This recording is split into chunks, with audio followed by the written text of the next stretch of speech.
வணக்கம் நண்பர்களே, எங்கள் காட்டு சாகசத்திற்கு வருக. நான் மேக்ஸ் தி குரங்கு. உங்களை காண்பதில் நான் மிகவும் மகிழ்ச்சி அடைகிறேன். என்னுடைய அற்புதமான நண்பர்களை உங்களுக்கு அறிமுகப்படுத்துகிறேன். இது கிரேஸ் தி ஒட்டக சிவிங்கி.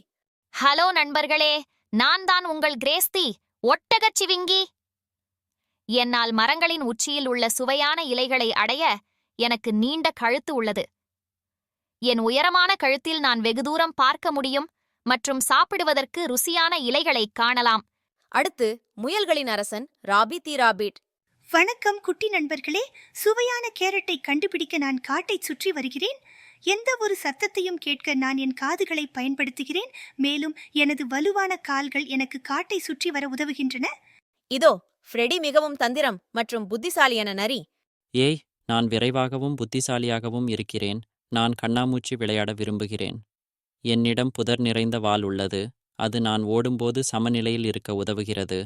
மேலும் நான் அமைதியாக பதுங்கிச் செல்வதில் மிகவும் வல்லவன். கடைசியாக ஆனால் குறைந்தது அல்ல, ஒலிவியா ஆந்தையை சந்திக்கவும்.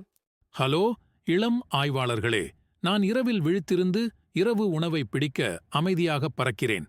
எனக்கு இருட்டில் பார்க்க உதவும் பெரிய கண்கள் உள்ளன. என் சிறகுகள் என்னை சத்தமில்லாமல் பறக்க விடுகின்றன. நாங்கள் ஒவ்வொரு நாளும் புதிய விஷயங்களை கற்றுக்கொள்கிறோம். ஒன்றாக மிகவும் பாதுகாப்பாக இருக்கிறோம். சரி நண்பர்களே, நினைவில் கொள்ளுங்கள், காட்டில் எப்பொழுதும் பலவற்றை கண்டறியலாம். தொடர்ந்து ஆராய்ந்து கற்றுக்கொள்ளுங்கள். நண்பர்களே, அடுத்த முறை சந்திப்போம். நன்றி, வணக்கம்.